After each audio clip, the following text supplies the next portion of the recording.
acumen in this. So we have one more talk from Microsoft. We have Gandhali here for talking on data on machine learning with Python. And yeah.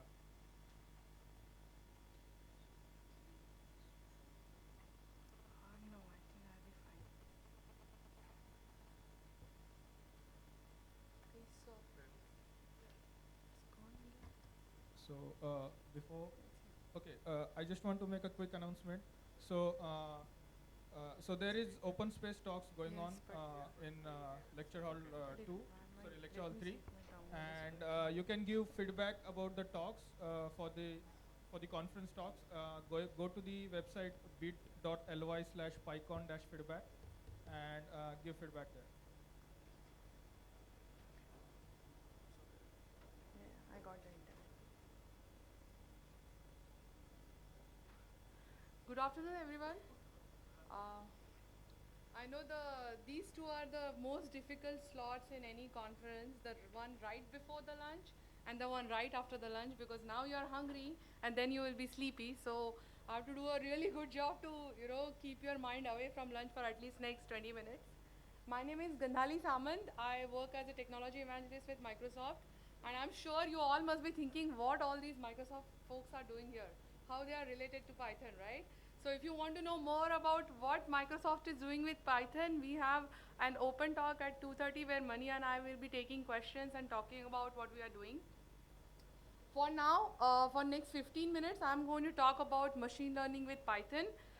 As you know, machine learning is not something you can summarize in 15 minutes. It might not be even enough to have 15 hours there, but I'm going to try my best to at least, scratch the surface. So how many of you have actually tried anything with machine learning so far? We have a few people, and then how many of you have used all these libraries that Python has? NumPy, say scikit-learn, many? Jupyter notebooks? Cool, so I don't really have much work here then. Okay, so today's agenda, um, I don't think I need to define what is machine learning, but those who haven't done it, we'll just take a minute on that. We'll look at some popular libraries. I'll actually show you a Jupyter notebook which I've created on my local, and then I'm going to show you how. So you are running this Jupyter notebook on your machine, right? You are limited by the power of your machine. You can run experiment, but when you have loads and loads of data and you want to constantly train your experiments, all you really will be happy to have a cloud backend, right? So we have something called Azure Machine Learning Studio where you can just take your Jupyter notebook and upload there and everything works the same. We also have Azure Machine Learning Studio where you can take the working code. So Jupyter notebook you actually use to train your algorithms and see, while the data flows through what's happening to the data, you can actually take the working pieces of the code, put it in a machine learning experiment, and then publish it as a web service so that it can be consumed by outside. So if you have a trained model and if you want a REST-based way to give parameters to those models and take the recommendation or the result or the inference, you can do that. Okay, so today we are going to look at all that. And I'm not going to spend a lot of time with slides because I have demos to do. But what is machine learning? No. Is that machine learning? Though that looks more like iRobot, right? So basically, simply speaking, it's getting known data, running some algorithms, developing a model, and predict unknown data. From known data to unknown data, how you do that, that's all machine learning is about. Uh, Sorry. Okay, so some of the popular machine learning libraries, again, there are a lot of people who are using it, but for those who are not using it, there is NumPy, which basically lets you work with n-dimensional arrays, multi-dimensional arrays, metrics, and it gives you a lot of mathematical functions to work with it. SciPy, which is basically for scientific programming. Matplotlib, you use it for plotting 2D or 3D graphs. IPython is an interactive console. Pandas is basically a data structure library. And Jupyter Notebook is an web-based environment where you can use all these libraries and create an interactive experiment. You can actually document your experiment, check how your data is flowing through, and you can visualize how your data is looking. Okay? So the first demo is, and I'm going to be here a little bit at a mercy of internet, but the first one is on my local host, so it should be pretty easy. This experiment you must have seen. How many of you have tried this PIMA Indian database for diabetes? No? So it's a very, it's an open source database where they have a lot of factors, and the data contains factors like, say for example, your glucose tolerance level, your insulin, some medical data, and it can predict whether you are going to get diabetes or not. Okay? So when you actually start with any machine learning experiment, there is a flow to it. First thing is you define what is going to be and your objective. So in this case, I want to create an experiment which can predict whether or anybody is going to have diabetes or not. That's not enough though. We have to define accuracy also. So maybe with 70% accuracy or 80% accuracy, that's your goal. Second thing you do is you get your data, you clean your data, you massage your data and make sure there are no anomalies in the data, there are no null values, there are no correlating columns, all that cleanup. Then you train your data through the available algorithms, see which is matching. Sometimes you have to retrain your data for more accuracy. Once you are happy with your trained model, you can test your data and your model is ready. So here I'm just going to walk through very quickly with this notebook. Here I'm just importing all the libraries. I'm reading this from my local. There is a data file. This is how the data is shown. I'm checking for null values. I'm plotting a correlation graph. Now this is interesting. I'm using a matplotlib here. What I'm doing is I'm checking the correlation of columns. Are there any two columns which are very similar but just looking different? So where you see this red thing, that means they are exactly same. Obviously, if you are matching a column with itself, it's going to be red. But if you see here, there is a skin column and thickness column which is also showing red. So they are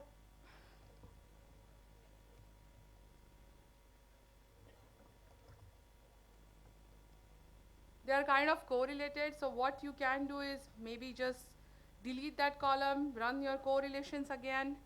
So I'm doing all that stuff here. I'm actually splitting my data. So anytime you are doing a machine learning experiment, you split your data into training data and testing data.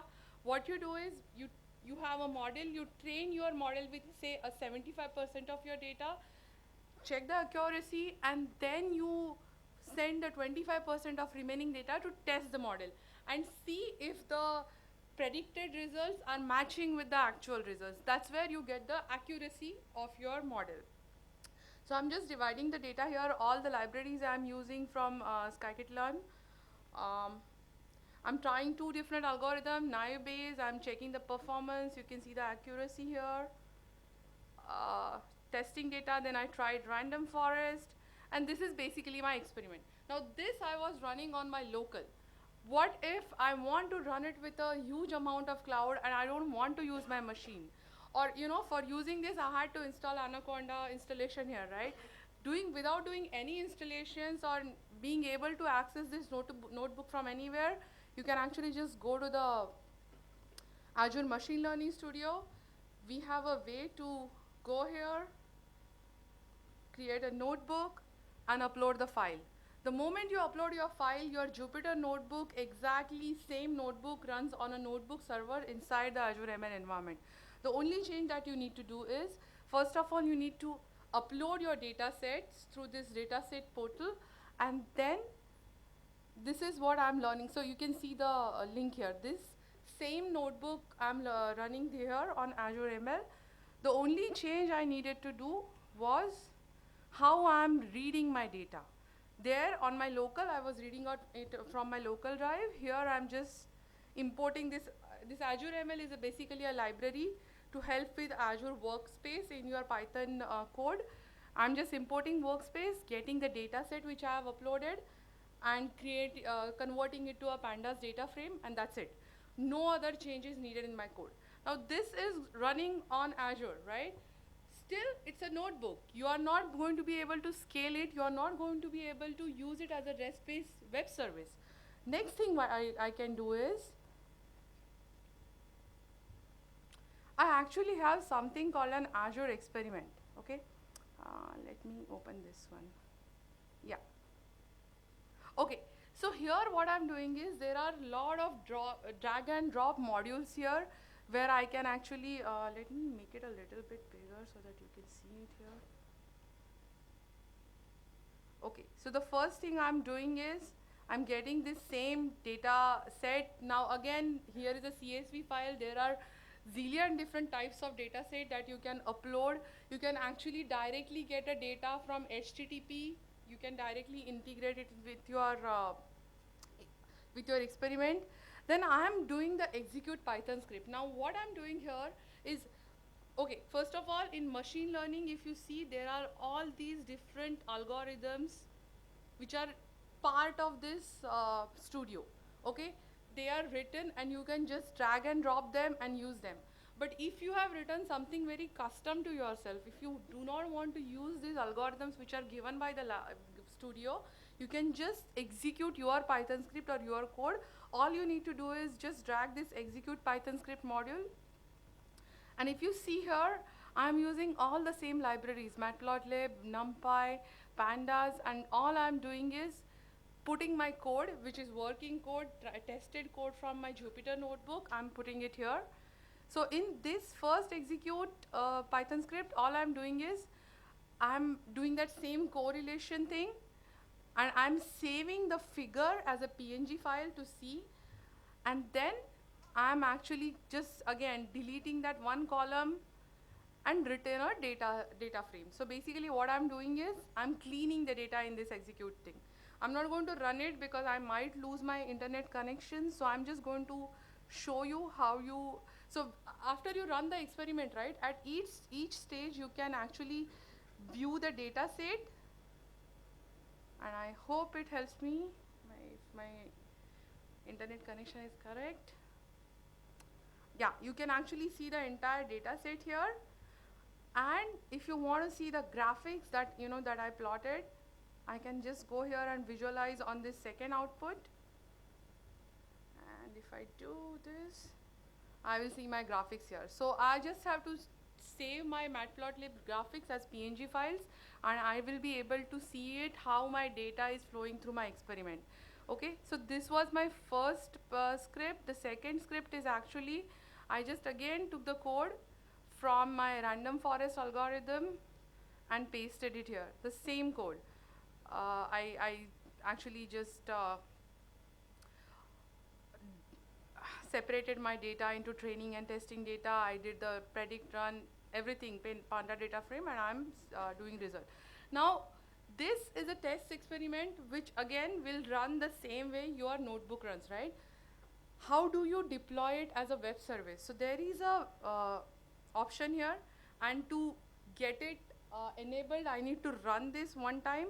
I'm not going to run it because I might lose my connection, so I'm just going to go to the same experiment. I have another version which I had already run, and if you see, I'll see the deploy web service option.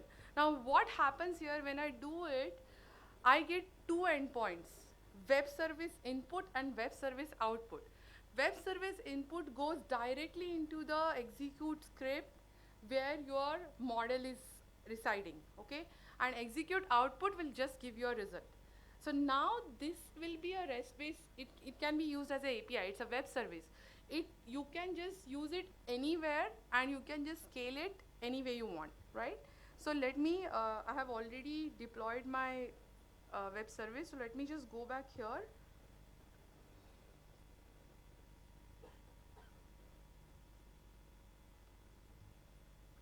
Okay, let me click here. So if you see here, my web service is deployed, and now I have a test button. When I do test, since my web service input is directly going into my model, it already takes the data that is needed to calculate and run through the model and give me the output, right? So I'm just going to test this. I'm just going to put some random values. I don't know what this BMI 45 is too bad, right? 35. Diabetes prediction 0.23. P85. Let me just bear with me till I put some data here. I'm just going to put this as 35.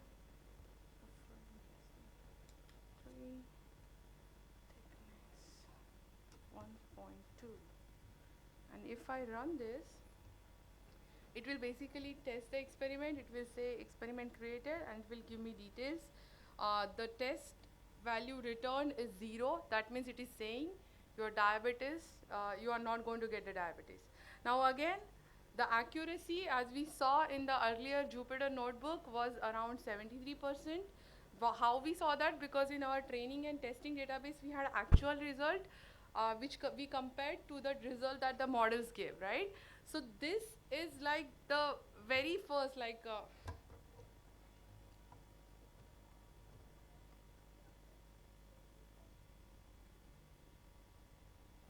okay, so this is like, you know, a machine learning at crash course of machine learning kind of thing where I'm just zapped through it.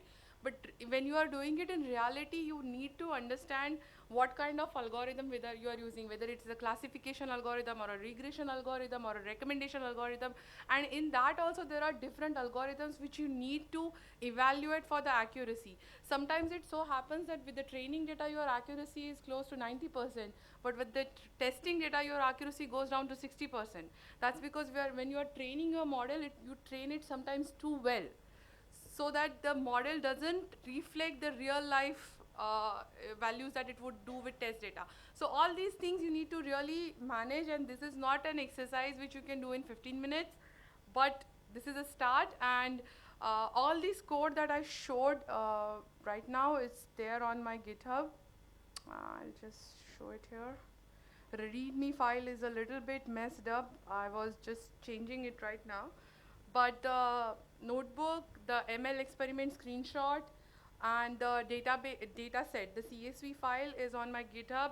I'm also updating the README file with the code snippets that I put inside the Azure experiment. There were a few changes that I had to do because of how the execute script is structured, like how I divide the steps from data cleaning, and then how do I pass these data frames from one script to other. There are some quirks also, like, you know, it can only return a data frame that's execute script task. But with that, you can actually still create an experiment and publish it as a web service. So I think that's, let's just see what last thing I had here. Current slide. Okay, so we did this. This is a slide, I don't think any of you can read it, but it actually shows all the possible things that you can do with Azure ML. It has complete support for Python as well as R. So if you are using R, you are using R notebooks, or you are using R algorithms, I actually imported all my Python code into it. You can use R also. And then it has its own algorithms which you can just use in combination with your algorithms or the Python libraries that you have. These algorithms are all developed by MSR, Microsoft Research, so they are validated. So this one, again, I'll put it on the GitHub so that you can actually go and read what are the capabilities of Machine Learning Studio we have. We already did that. Some limitations. So this is a sandbox execution. Your execute script task. Right now, there is not a lot of debugging support in it, so that's why it's always better to go into your Jupyter notebook first and debug through it, because there you can actually see what's going wrong and you can go step-by-step execution. The other one I said is every execute script task has to give a single data frame output. So you have to arrange your tasks so that, you know, they can do a pipeline of that way. And at this moment, we cannot customize the Python installations behind. We only have Python 2 and Python 3 options. So we cannot do any customization of what version of Python you are using in the backend. So these are the current limitations.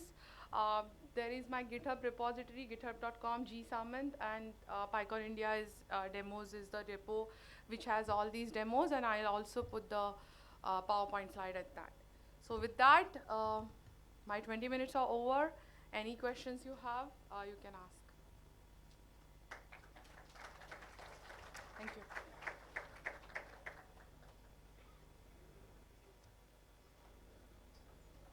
Hello. Hi. I'm interested in knowing how you scale for the training. Let's say I want to reserve 50 GPUs for my training. Is that possible? Right. Yeah. So up to 50. Yes, you can do that. See, this complete experiment that I showed you, right? It's a PaaS service. So if it needs scaling, it will automatically scale in the backend. You are not running it in a one virtual machine which has limited capacity on it. Okay.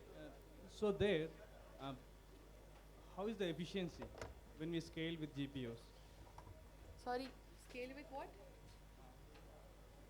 That's all right. I'll take the question.